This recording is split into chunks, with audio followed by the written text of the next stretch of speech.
नमस्कार। आन भारत देखना शुरू कर चुके हैं आप। आपके साथ मैं हूं अर्चना सिंह। नए वक्फ कानून के विरोध में बंगाल जल रहा है, उधर सुप्रीम कोर्ट में इस मामले को लेकर सुनवाई हो रही है। इन दोनों खबरों पर विस्तार से बात करूंगी इस वीडियो में। मुख्यमंत्री ममता बनर्जी पश्चिम बंगाल की मौलानाओं से शांति की अपील कर रही हैं, मौलानाओं से बातचीत कर रही हैं। किसी भी हिंदू परिवार से वो मिलने अभी तक नहीं गई, ना ही उन्होंने कोशिश की कि किसी ऐसे व्यक्ति से, ऐसी ऑर्गेनाइजेशन से मिली जाए जो हिंदुओं से जुड़ी हुई है, जो इस दंगे में प्रभावित हुई है। दंगा नहीं, हिंसा कहिए इसको, क्योंकि दंगे में दो पक्ष होते हैं और हिंसा एक पक्ष दूसरे पक्ष पर करता है, जो बंगाल में हो रहा है। तो हिंसा की आग में जल रहे बंगाल में हिंदुओं की दुर्दशा पर हम चर्चा करेंगे, लेकिन उससे पहले बात कर लेते हैं सुप्रीम कोर्ट में जो नया वक्फ संशोधन कानून गया है, इसको लेकर सुनवाई हो रही है। नए कानून के खिलाफ दायर याचिका पर सुप्रीम कोर्ट में पहली बार सुनवाई हुई। 73 याचिकाएं सुप्रीम कोर्ट में दायर की गई हैं, जहां कट्टर हिंदू विरोधी वकील कपिल सिब्बल ने वक्फ के पक्ष में बाबरी मस्जिद वाला राग अलापा। आपको याद ही होगा, अयोध्या में राम मंदिर के मामले पर सुप्रीम कोर्ट में सुनवाई चल रही थी। उस वक्त कपिल सिब्बल ने कहा था कि मंदिर पर फैसला 2019 के चुनाव के बाद सुनाया जाए, नहीं तो बीजेपी को लोकसभा चुनाव में फायदा होगा। राम को काल्पनिक बताने वालों में सिब्बल भी शामिल थे। जब केंद्र में यूपीए की सरकार थी, तब केंद्रीय कानून मंत्री रहे कपिल सिब्बल ने कहा था राम काल्पनिक हैं, और भारत श्रीलंका के बीच बने राम सेतु को तोड़ने की सिफारिश भी उन्होंने की थी। राम रावण की लड़ाई को आर्य और द्रविड़ों के बीच की लड़ाई तक बता दिया था। आज वो ही आसमानी किताब वाले मजहब की तरफ से वक्फ कानून की दलीलें देने के लिए कोर्ट में पेश हुए। तो जैसा कि आप जानते हैं, नए वक्फ कानून के विरोध में कोर्ट में 73 अलग अलग याचिकाएं दायर की गई हैं। इन सभी याचिकाओं पर chief justice Sanjeev Khanna, justice Sanjay Kumar और जस्टिस केवी विश्वनाथन की बेंच में सुनवाई हुई।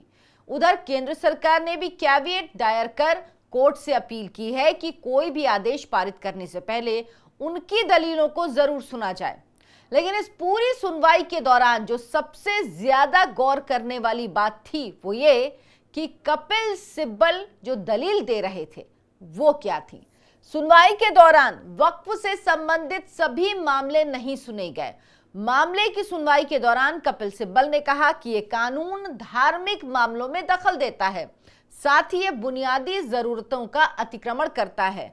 सिब्बल ने इस मामले में अनुच्छेद 26 का हवाला दिया और इससे पहले कोर्ट ने याचिकाकर्ता से पूछा था कि आपके तर्क क्या हैं। वैसे तो कपिल सिब्बल उच्च कोटि के वकील हैं, लेकिन इस सवाल पर वो बगले झांकने लगे।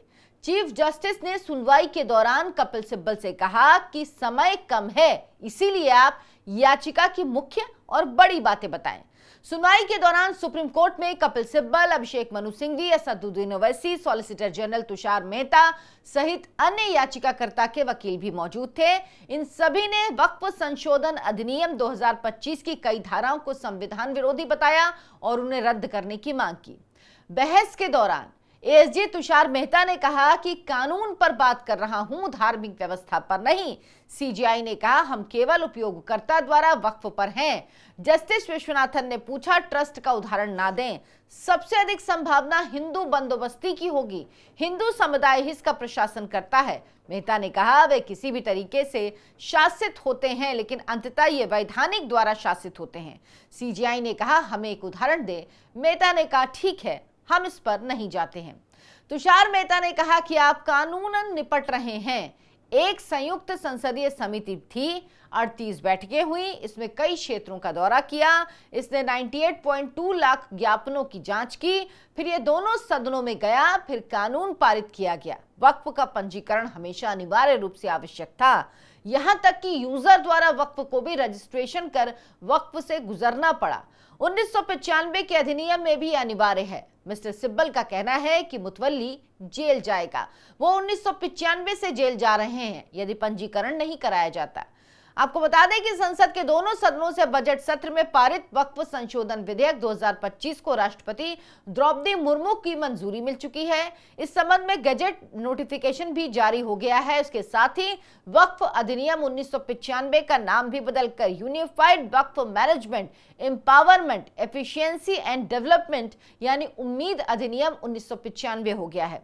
और अब बात करते हैं वक्फ कानून के विरोध में पश्चिम बंगाल में जारी उबाल की। पूरे देश में शांति है, लेकिन बंगाल जल रहा है। अब सवाल उठता है कि आखिर क्यों? तो इसका सीधा जवाब है ममता बनर्जी की वजह से। जी हां, प्रदेश की मुख्यमंत्री की वजह से। और दूसरा जवाब है क्योंकि वहां भाईजान का वर्चस्व है। ममता के राज में मुर्शिदाबाद जिले से रोज 2000 से ज्यादा हिंदुओं का पलायन हो रहा। बंगाल के बवाल को थामने के लिए ममता बनर्जी मुल्लों के सहारे हैं। ममता ने बंगाल की हिंसा के मुद्दे पर मौलानाओं की बैठक बुलाई, शांति प्रिय समुदाय को समझाया कि देखिए, आप लोग ऐसे ही उत्पात मचाएंगे तो एकजुट हिंदुओं का वोट बीजेपी को जाएगा, और जब बीजेपी का राज आएगा तो जिस तरह से पूरे बंगाल में आप लोग हाथों में हथियार लेकर शांति और भाईचारा फैला रहे हैं, वो आप लोग नहीं कर पाएंगे। लिहाजा अभी वक्त है, अगले साल चुनाव होने तक रुक जाइए, फिर हमारा राज आएगा, तब अगले 5 साल तक खूब उत्पात मचाइएगा। तो इस तरह से पूरा खेल चल रहा है। जब बारी आती है सनातनी की तो हिंदुओं को ये लोग अंधविश्वासी बताने लगते हैं, और भाईजान की बात आती है तो पूरे जी जान से उनकी खिदमत में लग जाते हैं, क्योंकि मुसलमानों का वोट ही इनकी राजनीति का एकमात्र आधार और उद्देश्य है। लेकिन ममता बनर्जी ने इस बैठक में जो कुछ कहा, जो बातें कही, जिस तरह का आह्वान किया, वो बात समझ से परे। वो कह रही हैं कि वो हिंदू मुस्लिम सिख ईसाई सबको एक सा मानती हैं। वाकई ममता बनर्जी अगर ऐसी बात है तो जिन लोगों ने हिंदुओं के खिलाफ जहर उगला, आपके मंत्रियों ने, आपके विधायकों ने, आपके उनके खिलाफ कोई कार्रवाई करेंगी? कपिल सिब्बल कोर्ट में जहर उगल रहे हैं। ऐसा लग रहा है कि उन्हें देश में संविधान नहीं बल्कि शरिया का कानून चाहिए। वो कहते हैं कि हम अपनी वक्फ किसको करें, इससे किसी को क्या मतलब, क्यों 5 साल का प्रैक्टिसिंग मुस्लिम होना चाहिए, वक्फ डीड की क्या जरूरत है। इस तरह तो 300 साल पुरानी जामा मस्जिद के भी कागज मांगे जाएंगे। लेकिन इन सब बातों को कोर्ट ने नकार दिया है, और कोर्ट ने अब ये कहा है कि इस मामले की सुनवाई होगी। लेकिन जो मुस्लिम पक्ष है, जो लोग याचिका लेके गए थे, वो ये चाह रहे थे कि अंतरिम रोक लग जाए कानून पर, जो कि संभव नहीं है। ना ही ऐसा हुआ और ना ही ऐसा होना था, क्योंकि ये कानून संसद से पास हुआ है। दोनों सदनों में लंबी बहस हुई, इसके पहले जेपीसी में गया, तो लंबी चर्चा के बाद कानून बन गया है। और सुप्रीम कोर्ट सिर्फ और सिर्फ इस कानून के इस पहलू पर जांच कर सकता है कि संविधान के दायरे में है या नहीं है। इससे ज्यादा अधिकार सुप्रीम कोर्ट के पास नहीं है संसद के बनाए हुए कानून के पर कुछ करने के लिए। हालांकि आजकल सुप्रीम कोर्ट अपने आप को सर्वे सर्वा मानने लगी है, जबकि हमारे संविधान में साफ दिया गया है कि संसद ही सर्वोच्च है, संसद ही सर्वे सर्वा है। सुप्रीम कोर्ट को केवल व्याख्या करने की इजाजत दी गई है कि संविधान से जुड़ा अगर कोई कानून संसद बनाती है और किसी को उस पर डाउट है तो केवल वो व्याख्या कर सकती है कि ये जुड़ा है या नहीं। सुप्रीम कोर्ट को ऐसा कोई अधिकार नहीं है कि वो संसद के पारित किए हुए कानून को गिरा दे। केवल एक ही मामले में अभी तक ऐसा हुआ है, वो है एनजेएसी, जो न्यायपालिका में सुधार को लेकर कानून लाया गया था, जो संसद के दोनों सदनों से पहली बार ऐसा हुआ कि 100% वोटिंग से पास हुआ था। सिर्फ राज्यसभा का एक सांसद मौजूद ही नहीं था, इसीलिए एक वोट कम पड़ा था, वरना दोनों सदनों में जितने सांसद लोकसभा में पूरी उस समय अटेंडेंस थी, राज्यसभा में एक सांसद कम थे, तो पूरे सांसदों ने इसके पक्ष में वोट दिया था। पहला ऐसा एक कानून था, लेकिन उसको सुप्रीम कोर्ट ने गिरा दिया था, स्ट्राइक डाउन कर दिया था, क्योंकि वो सुप्रीम कोर्ट को सूट नहीं करता था। इसके अलावा अभी तक कोई ऐसा कानून नहीं है जो संसद से पारित हुआ हो और सुप्रीम कोर्ट ने उस कानून को नलिफाइड कर दिया हो। अब देखना होगा इस मामले में आगे सुनवाई होती है तो क्या होता है।